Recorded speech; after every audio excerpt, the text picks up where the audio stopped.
Hola, buenas noches. Bienvenidos al programa. Yo soy Jaime Bailey. Estamos saliendo en vivo, en directo, desde Miami para todo el mundo. En menos de 2 semanas, en semana y media, los colombianos van a ir a votar por un nuevo presidente. No este domingo, sino el siguiente, domingo 29 de mayo.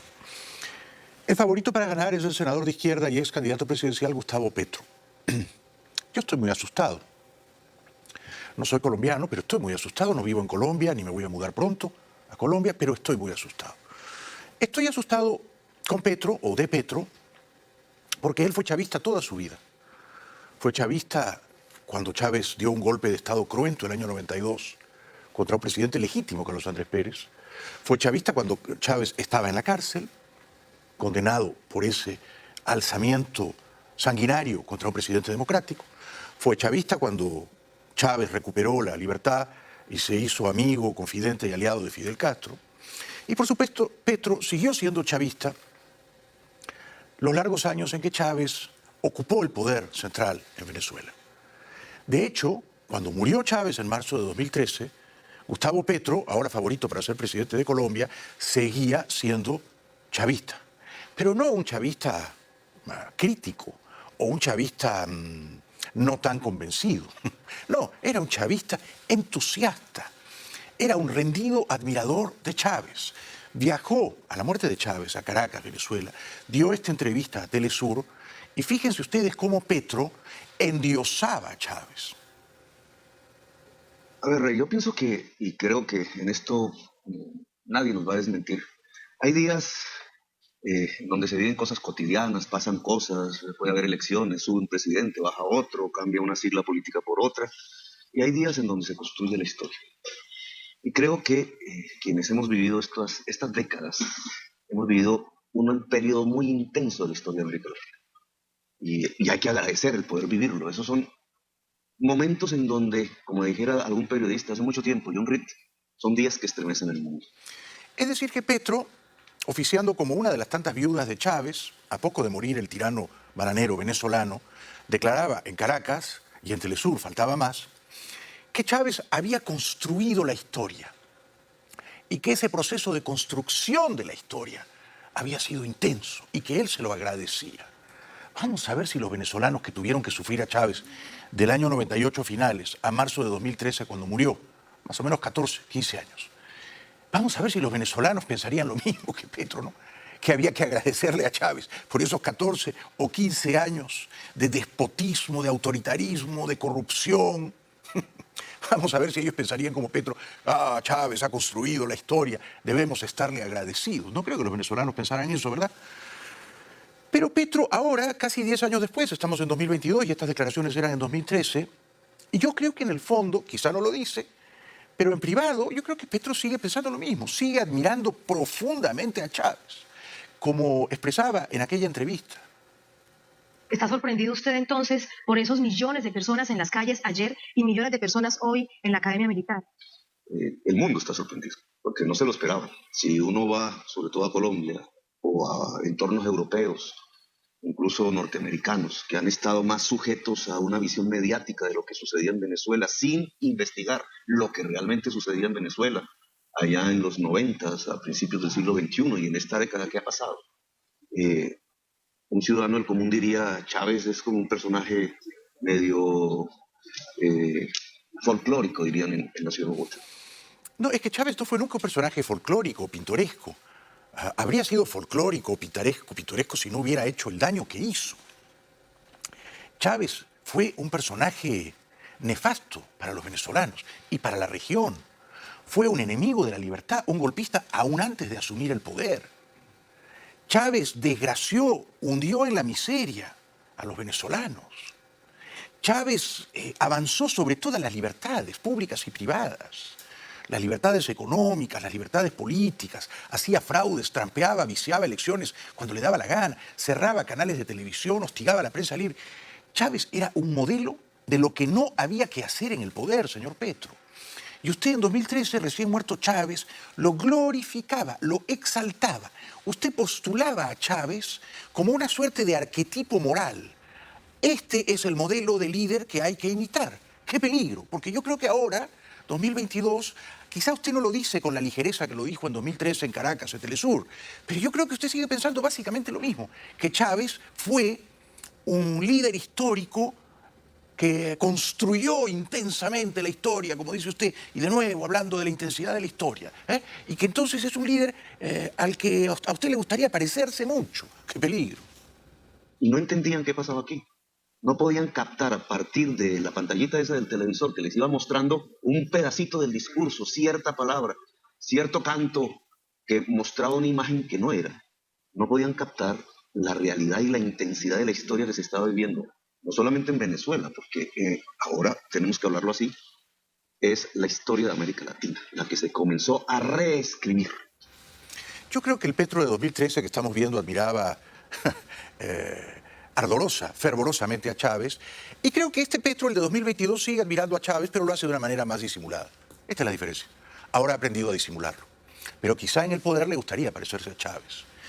En esta entrevista con Telesur, en la que no encubría ni disimulaba su absoluta rendida admiración al dictador Chávez, recientemente fallecido, Petro contaba que había conocido a Chávez 19 años atrás, en 1994, cuando Petro era todavía guerrillero comunista del M-19. Yo conocí a Chávez hace 19 años. ¿Dónde lo conoció? Para nosotros el 19 es un número mágico. ¿Por qué? Porque en Colombia, y es como la bisagra entre dos momentos de estas décadas, yo era militante del M-19. El movimiento 19 de abril, que así se llama, era un movimiento insurgente armado. Había recogido cierta influencia de los tupamaros uruguayos. Se lanzó en armas a partir de 1974. Su primera acción con la que se fundó fue recoger una espada de Bolívar que estaba en un museo y guardarla hasta que dejamos de ser un movimiento armado, bajo la tesis de que esa espada nos iba a volver a infundar hasta que la justicia social estuviera en nuestra patria. Es decir, que Petro en 1994, hace casi 30 años, 28 años para ser más exacto, era un golpista, ¿no? Era un guerrillero comunista. Quería cargarse la democracia colombiana. Y Chávez también era un golpista. Había dado un golpe de Estado, por eso lo habían metido en la cárcel. No debieron sacarlo tan pronto de ese calabozo. Dar un golpe de Estado que deja casi 100 muertos debería ser un delito muy grave, que se paga con cadena perpetua. Bien, entonces en el año 94 se conocen Chávez y Petro. Ambos eran golpistas. Chávez lo había sido contra Carlos Andrés Pérez, Petro lo era todos los días como guerrillero comunista. Y por eso se conocieron, se admiraron, se hicieron muy amigos. Pero aquí viene entonces la pregunta, ¿no? Chávez era golpista en el 94 y cuando llegó al poder por la vía democrática, ¿siguió siendo un golpista? Claro que siguió siendo un golpista. ¿Y contra qué dio un golpe? Contra la democracia venezolana. Dio un golpe contra la democracia venezolana. Este es el peligro con Petro. Petro también ha sido golpista en su juventud y uno se pregunta si le dan todo el poder, si llega al gobierno en Colombia ganando las elecciones, ahora pronto en mayo 19 y después en junio 19, Petro seguirá siendo in pectore un golpista. Porque cuando recordaba a Chávez, no parecía deplorar en modo alguno que en 1994 Chávez ya hubiera sido inequívocamente un golpista, o sea, un enemigo de la democracia de su país. Ese encuentro de ustedes se da después del 4 de febrero. Chávez quería conocer qué había pasado con la Constitución. Pero él viaja a Colombia. ¿En qué condiciones se encuentran? 1994, él acaba de salir. A nosotros nos empezó a llamar la atención también el grupo de oficiales jóvenes que insurrectos habían salido aquí en Caracas, lo que pasó después y sobre todo cómo se empezaban a llenar las plazas de pueblo cuando salía Chávez, muy joven en ese momento, a recorrer políticamente ya su país sin armas. Y decidimos invitarlo. Yo era un parlamentario, el M-19 estaba ya golpeado políticamente, 1994, incluso nos habían derrotado electoralmente. La idea central que yo quiero postular esta noche, recordando antiguas entrevistas del señor Petro, favorito para ser el próximo presidente de Colombia, a partir de agosto 7, es la siguiente. Petro ha sido un chavista toda su vida, toda su vida. Y creo que ahora sigue siéndolo, solo que lo oculta. Chávez fue un golpista y cuando llegó al poder siguió siendo un golpista y se cargó a la democracia venezolana. Petro ha sido un golpista. Si llega al poder, dinamitará desde adentro, desde sus entrañas, a la democracia colombiana. Cabe la pregunta, cabe la pregunta. Petro recuerda, maravillado, endiosado, cómo paseaba a Chávez por Bogotá, por la carrera séptima. Chávez muy flaquito y muy humilde, dice Petro, que de nuevo uno percibe que en su recuerdo de Chávez, Petro es verdaderamente un hombre traspasado de admiración. Decidí invitarlo y nos vimos allá en la carrera séptima en Bogotá. Él de Liqui Liqui Verde flaco, humilde, llevaba 2 muchachos que lo acompañaban para cuidarlo en las calles de Bogotá, yo también flaquísimo, mechudo, y nos pusimos a caminar por la séptima de la ciudad de Bogotá. Recordarle a nuestra audiencia en Sí, América Latina y el mundo que la calle Séptima es una de las vías Carrera más importantes, Séptima. la carrera Séptima es una de las carreras más importantes, una de las vías más importantes de la capital colombiana. La gente decía, uy, el coronel, y los agentes de policía de una vez se ponían firmes, que me llamó mucho la atención. Uno dirá que recuerdos tan entrañables, tan emotivos, cuánta ternura, además Chávez se había muerto. Pero luego uno se pregunta, un momentito, esto era el año 94, ¿no? ¿Chávez era un demócrata? No, era un golpista. Lo habían indultado, pero era un golpista. ¿Y Petro era un demócrata? Tampoco.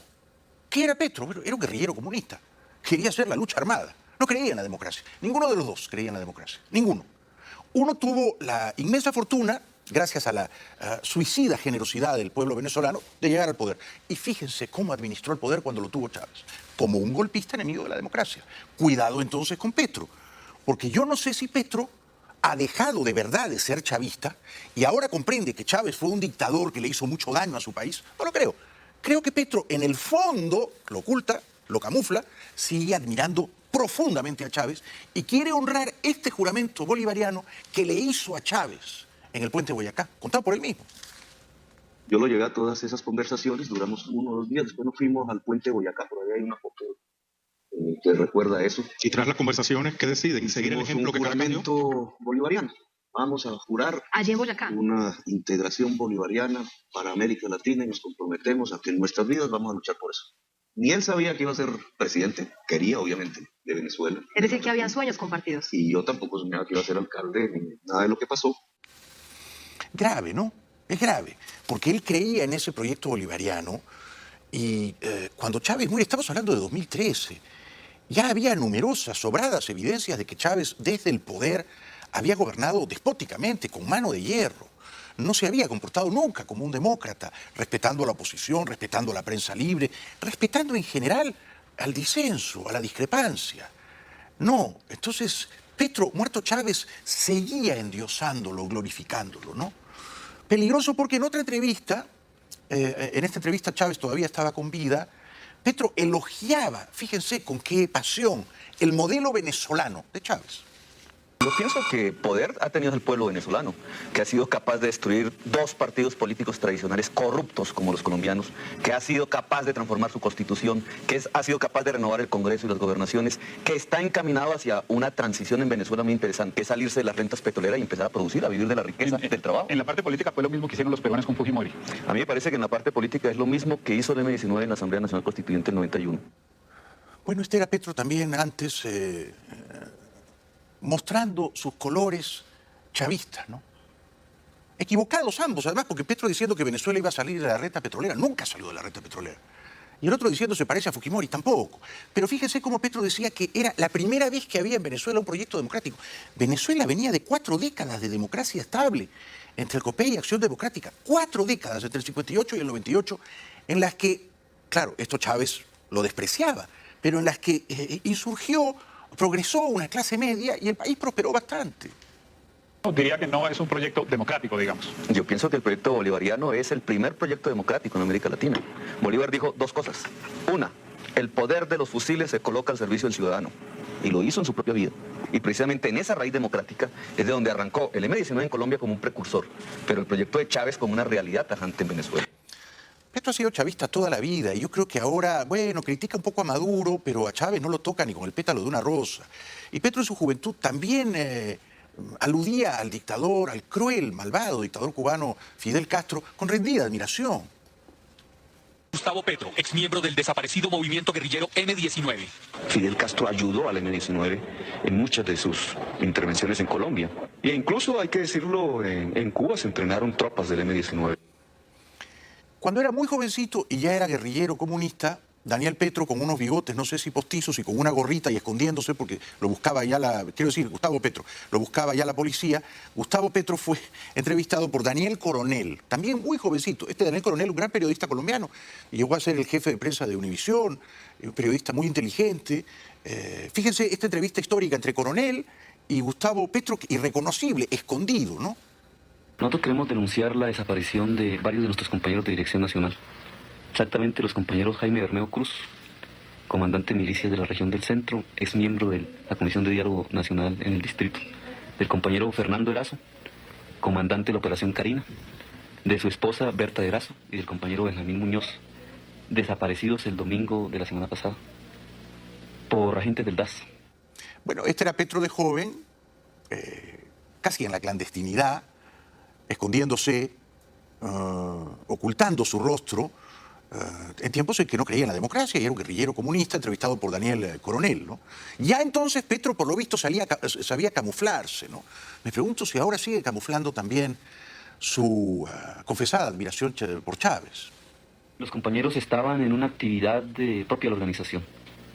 Estaban trabajando en la presentación de nuestra propuesta de paz y del festejo de nuestro cumpleaños.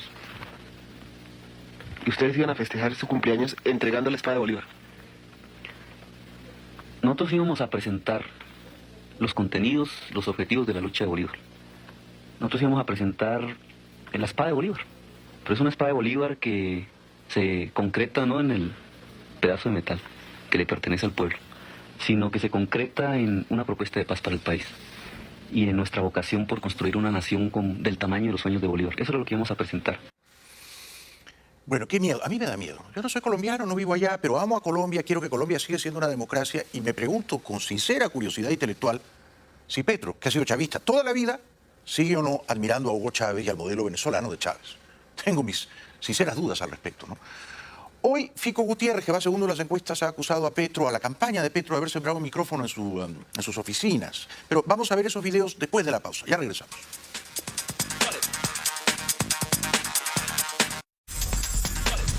Estoy siguiendo con mucha atención, con mucha curiosidad la campaña presidencial colombiana que ha entrado en su recta final. Los colombianos van a elegir nuevo presidente no este domingo, sino el siguiente, 29 de mayo. Hoy, el candidato que va segundo en las encuestas y que bien podría pasar a la segunda vuelta, el exalcalde de Medellín, Federico Gutiérrez, denunció que sospechosamente han encontrado un micrófono el viernes pasado en uno de sus locales de campaña. Yo quiero denunciar públicamente que en una de nuestras sedes de campaña, justamente la sede administrativa, en la ciudad de Medellín, el pasado viernes, en horas de la tarde, se encontró un dispositivo que al parecer estaría transmitiendo en tiempo real información de lo que se discutía allí. ¿Quién sembró furtivamente ese micrófono en el local de campaña de Fico Gutiérrez? Esto habrá que investigarlo, ¿no? Le quiero preguntar al señor Petro si fue él quien mandó a instalar este micrófono en nuestra sede. ¿Por qué nos están espiando? ¿Qué es lo que pretenden? ¿Por qué se saltan las leyes y la norma? Peligroso, peligrosa señal. Hay que estar atentos a las señales. Como saben, del 6 al 10 de junio habrá una cumbre de presidentes y jefes de Estado iberoamericanos en Los Ángeles. Estados Unidos no ha invitado a Cuba, ni a Venezuela, ni a Nicaragua. Y ha hecho muy bien en no invitar a esas dictaduras. Pero ¿quién entiende a Biden, no? Por un lado, no invita a Cuba, pero como inmediatamente surgen las críticas de los aliados de Cuba en la región, Biden se suaviza, se achanta, da 3 pasos atrás y anuncia un número de medidas amigables con la dictadura cubana, levantando las restricciones que había impuesto en su día Trump. Estados Unidos levantará una serie de restricciones a Cuba, facilitando procedimientos de inmigración, transferencias de dinero y vuelos a la isla. El gobierno de Joe Biden anunció que restablecerá el programa que permite que ciudadanos y residentes estadounidenses soliciten que sus familiares en Cuba se reúnan con ellos en Estados Unidos a través de canales regulares de migración. Washington también eliminará el límite actual de remesas familiares de $1,000 por trimestre para el par emisor receptor y autorizará las remesas no familiares para apoyar a los empresarios cubanos independientes. Es decir, que el mensaje de Biden a la dictadura cubana es contradictorio, esquizofrénico, diría, ¿no? Por un lado le dice, te castigo, no vienes a la cumbre, y por otro lado le dice, te premio, ahora van a poder viajar los cubanos a cuantas ciudades de la isla deseen visitar y van a poder mandar más dinero en remesas. O sea que un castigo seguido de un premio. ¿En qué quedamos? Hablan los cubanos. Bueno, yo espero que estas medidas favorezcan al pueblo, a las familias que estamos aquí y que tenemos familiares en los Estados Unidos y en cualquier parte del mundo también, que las cosas mejoren para bien. Es una buena oportunidad realmente que se le está dando ahora mismo al pueblo de Cuba, ya que por esas medidas se ha pasado un trabajo terrible. Hemos pasado 20.000 vicisitudes y en estos momentos, bueno, vamos echando para adelante. Esto en el contexto de una creciente, explosiva migración de refugiados cubanos, ¿no? Que están entrando 20.000, 30.000 refugiados cubanos por la frontera sur cada mes. Se calcula que este año van a ser 150.000 los refugiados, solo cubanos, que van a entrar por la frontera sur. Pero esta era una promesa que había hecho Biden en campaña. Lástima que ha cumplido esta promesa, la de tumbarse las restricciones que levantó Trump contra la dictadura cubana. Ahora, por ejemplo, dice la televisión española, un cubano que vive aquí en Estados Unidos va a poder enviar en remesas $1.000 cada 3 meses. Era una de las promesas estrella de Biden, un tema recurrente en campaña electoral, pero que nunca llevó a la práctica cuando entró en la Casa Blanca. Y todavía más criticado es que sea ahora, a las puertas de la Cumbre de las Américas, cuando Estados Unidos levante parte de las sanciones a Cuba. Se trata de algunas de las más duras en materia migratoria y de remesas. A partir de ahora, los cubanos que vivan en Estados Unidos le podrán mandar a sus familiares en la isla más de $1.000 por trimestre, el límite hasta la fecha. Y se reanudan los vuelos a diferentes destinos de la isla, no solo a La Habana como hasta ahora. Son algunas de las medidas que, según Biden, apoyan al pueblo cubano. Un balón de oxígeno ante la opresión del gobierno de Díaz-Canel, asegura. Y uno no tiene muy claro ese balón de oxígeno a quién favorece, ¿no? Si a la dictadura o al pueblo llano en Cuba o a ambos, queda la duda, ¿no? Otro que es suavecito todo el tiempo con la dictadura de La Habana es el presidente mexicano López Obrador. Este sí que es un paje a tiempo completo de la dictadura cubana. O quiero decir un sirviente, ¿no?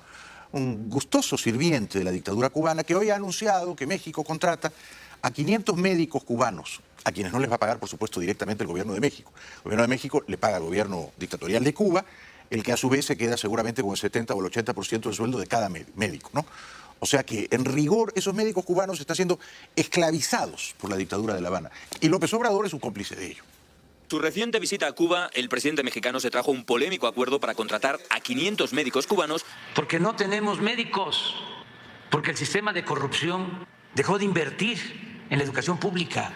Los colegios de médicos lo rebaten asegurando que es injusto traerlos de fuera cuando en México hay muchos sin trabajo o con empleos eventuales. Ponen en duda además las capacidades de sus colegas cubanos, pero lo que López Obrador cuestiona es el compromiso de muchos médicos mexicanos con la profesión. Asegura que hay 50.000 vacantes que nadie quiere cubrir.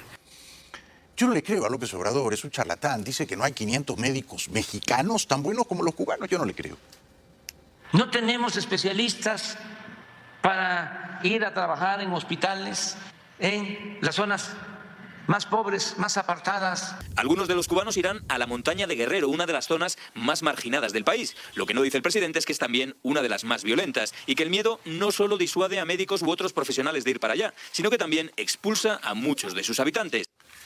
Yo no tengo ningún problema en que un médico cubano independiente se mude a México y consiga trabajo y ejerza, ¿no? Ningún problema. Yo estoy a favor del mercado libre también en el tráfico de individuos, buscando un mejor futuro. En eso también soy un liberal. Uno va a donde hay trabajo y a donde le remuneran mejor y donde está más contento. Así debería ser. Aquí el problema ético es que esos médicos cubanos no van a recibir su salario de López Obrador. López Obrador le paga a la dictadura cubana. Y la dictadura cubana se queda con la parte leonina de esos salarios. Eso es una explotación miserable. Y López Obrador, que es un paje de Díaz-Canel, no la ve, o la ve, pero le importa poco y nada, ¿no? Desde la oposición mexicana critican además que la contratación de estos médicos sirva para financiar al régimen cubano. La exportación de servicios de salud se ha convertido en su principal fuente de divisas y la ONU, a través de su relatoría para la esclavitud, ha denunciado que el gobierno cubano se queda o retiene la mayor parte del sueldo de estos médicos. Por supuesto que es así. En tiempos de Chávez había millares de médicos cubanos en Venezuela y Chávez pagaba millones de dólares mensualmente a la dictadura cubana. Es decir, Chávez puso toda la riqueza de su país al servicio no de los pobres de Venezuela, sino al servicio de los comunistas cubanos. Díganme si eso no es una traición a la patria, ¿no? Y luego, muerto Chávez, sale Petro a decir que era un gran constructor de la historia y un gran líder latinoamericano. No, en el fondo Chávez fue un gran traidor a quienes confiaron en él, a los pobres de Venezuela, porque puso la riqueza de Venezuela al servicio de la satrapía bananera cubana. Un horror. Hoy, precisamente en Caracas, el elefantiásico dictador Maduro anunció nuevo canciller. Trae de Moscú al embajador, a Carlos Farías. Y por último, ¿no?, he designado como ministro del Poder Popular para las Relaciones Exteriores, canciller de la República, al compañero embajador Carlos Farías. Regresa Carlos Farías y asume las riendas de la Cancillería. ¿Ah? Pega, ¿no? Regresa Carlos Farías y asume las riendas de la Cancillería. Sí, será estúpido Maduro, ya regresamos.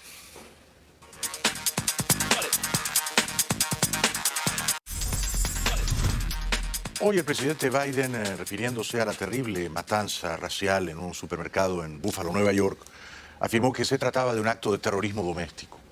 What happened here is simple and straightforward. Terrorism. Terrorism. Domestic terrorism. White supremacy is a poison. It's a poison running through, it really is,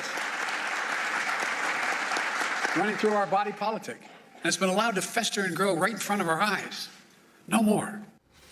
Dijo también que las ideas de los supremacistas blancos no tienen cabida, no tienen lugar aquí en Estados Unidos.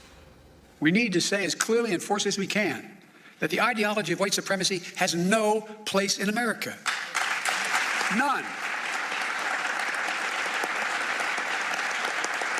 And look, failure for us to not say that, failure to say that is going to be complicity. Silence is complicity. It's complicity. We cannot remain silent. En otro acto público estuvo un poquito menos afortunado, tal vez porque estaba improvisando, y se enredó con las siglas de una organización, aunque encontró la manera de salir humorísticamente. The values reflected in the AANHPI, III, community here in the United States. As they say in Claymont, Delaware, all use guys. ¿Será verdad que hay todavía mucha gente en Estados Unidos que considera que si no eres blanco eres un poquito inferior? Sí, parece que es verdad. Fíjense lo que experimentó este chofer de, no sé si Uber o Lyft, con una señora que entró a su vehículo y que directamente le preguntó, ¿tú eres blanco? Hello. Right? How are you? What's that? Are you like a white guy? Excuse me? Are you like a normal guy? Like you speak English? Sorry. No, you can get out of the car. I'm gonna take a ride. That's inappropriate. What? Just completely inappropriate. If somebody was not white sitting in the seat, what would be the difference? Are you serious? She said, wow, you're a white guy.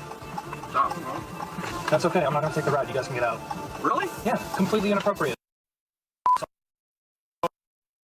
You're gonna threaten me? God. Assault? Because You're yeah.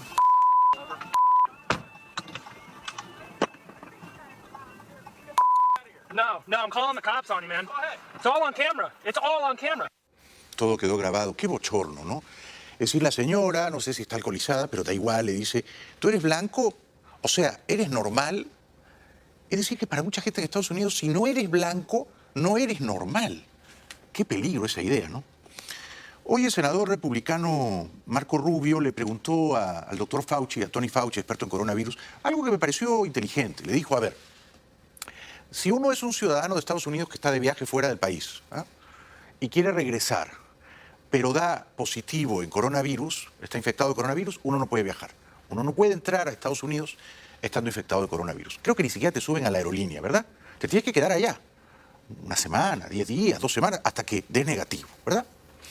Y en cambio Rubio decía, si un inmigrante indocumentado ilegal se presenta en la frontera sur y pasa a la frontera, sí, bienvenido, este es el país de la libertad, y da positivo, no lo deportan. Si está infectado de coronavirus, lo dejan entrar. Except they're interrelated because they're both involve groups of people entering the United States. One group is citizens of the country entering legally. The other group, frankly, are people that are not entering legally. The group that's not entering legally, even if they test positive, if they're even tested, get to stay. The American citizen can't re-enter their own country until they produce a negative. And my point is, if we've reached a point in COVID where we no longer need Title 42 as a COVID restriction for illegal entry, why do we still need travel restrictions for American citizens for legal entry into their own country? That's the genesis of the question. That's where I think the link is. It sort of seems to be at odds with it. Yeah. Tiene un punto y lo he expresado con bastante lucidez. O sea, el ciudadano o residente de Estados Unidos que está fuera del país y que tiene coronavirus, en mi opinión, si está vacunado debería permitírsele la entrada, ¿no? Y si no está vacunado, casi también, ¿no? Tiene que regresar a su país, a su casa, y en su casa curarse, recuperarse. Fíjense en San Diego cómo los narcos, las prohibiciones no eliminan la conducta que tratan de proscribir. La hacen ilegal, la hacen clandestina. Uno prohíbe que entren drogas de México, pero siguen entrando las drogas en túneles, como este. Descubren un narcotúnel en la frontera entre México y Estados Unidos. Autoridades estadounidenses informaron del hallazgo del túnel de 530 metros de largo entre la ciudad de San Diego, en el estado de California, y la mexicana Tijuana. La Fiscalía del Distrito Sur de California explicó que el túnel se encuentra a más de 18 metros de profundidad, tiene más de 1 metro de ancho y cuenta con paredes reforzadas y un sistema de rieles, electricidad y ventilación. Menudo túnel, estupendo, ¿no? Creo que es más cómodo entrar por el túnel que por los aeropuertos. Bueno. Por fin salieron los 200 y pico combatientes heroicos, combatientes ucranianos de la acería de Mariupol. Primero salieron los 53 heridos, informa la televisión alemana. Todos ellos se rindieron ante los invasores rusos. Parten en la oscuridad bajo la vigilancia de soldados rusos. Son los primeros combatientes ucranianos que salen de la acería tras semanas de feroz resistencia. Los heridos de mayor gravedad, 53 soldados, fueron trasladados a un hospital de Novosibirsk, una localidad controlada por tropas rusas. Según las autoridades ucranianas, otros 211 soldados han sido trasladados a territorio separatista más hacia el norte. Bueno, para terminar, quiero agradecer al público porque estos últimos días hemos tenido unos números de audiencia, de ratings muy altos, gracias. Y quiero recordarles que la nueva novela de mi esposa Silvia Núñez del Arco, titulada, aquí está, Si me dejas, me mato, una gran historia de amor, está a la venta en Kindle y en iTunes. Es muy fácil descargarla y leerla en la tableta, en el celular, en cualquier parte del mundo, en Kindle o en iTunes. Felicitaciones a Silvia y ahí está su nueva novela. Esto fue todo por hoy, gracias por acompañarnos. Con suerte seguiremos conspirando mañana. Hasta entonces, buenas noches.